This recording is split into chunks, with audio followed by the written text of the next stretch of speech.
ওর মতো এত নির্লজ্জ মানুষ জীবনে দেখিনি, রণবীর কাপুরকে নিয়ে বিস্ফোরক মন্তব্য করলেন অভিনেতা পীয়ূষ মিশ্র। গ্যাংস অফ ওয়াসিপুরের অভিনেতা পীয়ূষ মিশ্র রকস্টার ও তামাশা ছবিতে রণবীরের সঙ্গে কাজ করার অভিজ্ঞতা ভাগ করতে গিয়ে কথা বলেন।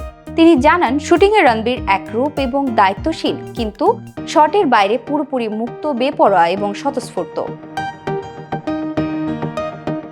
পীয়ূষ বলেন, ছেলেটি একেবারে আলাদা। ক্যামেরা চললে পুরোপুরি চরিত্রের মধ্যে ঢুকে যায়। শট চলাকালীন যতটা ফোকাস থাকে, ক্যামেরা বন্ধ হলে একেবারে অন্য মানুষ হয়ে যায়। শুটিংয়ে যতটা দায়িত্বশীল, কাজের বাইরে ততটাই বেপরোয়া। তিনি আরো বলেন, রণবীরের মধ্যে কাপুর সাম্রাজ্যের লিগ্যাসির ছিটে ফোটাও নেই। তার বাবা ঠাকুরদা এবং প্রপিতামহ পিতৃরাজ কাপুরের ছায়াও তার ব্যক্তিত্বে কাজ করে না।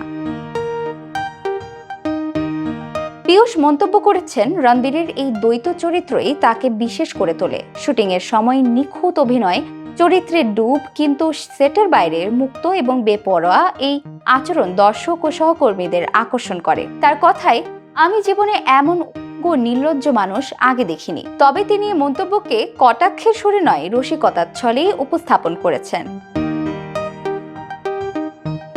পীয়ূষ মিশ্র নিজেও একজন লেখক। তিনি গ্যাংস অফ ওয়াসিপুর, গুলাল, রকস্টার, পিঙ্ক, অগ্নিপথ, তামাশা সহ বহু সিনেমায় নজর কেড়েছেন।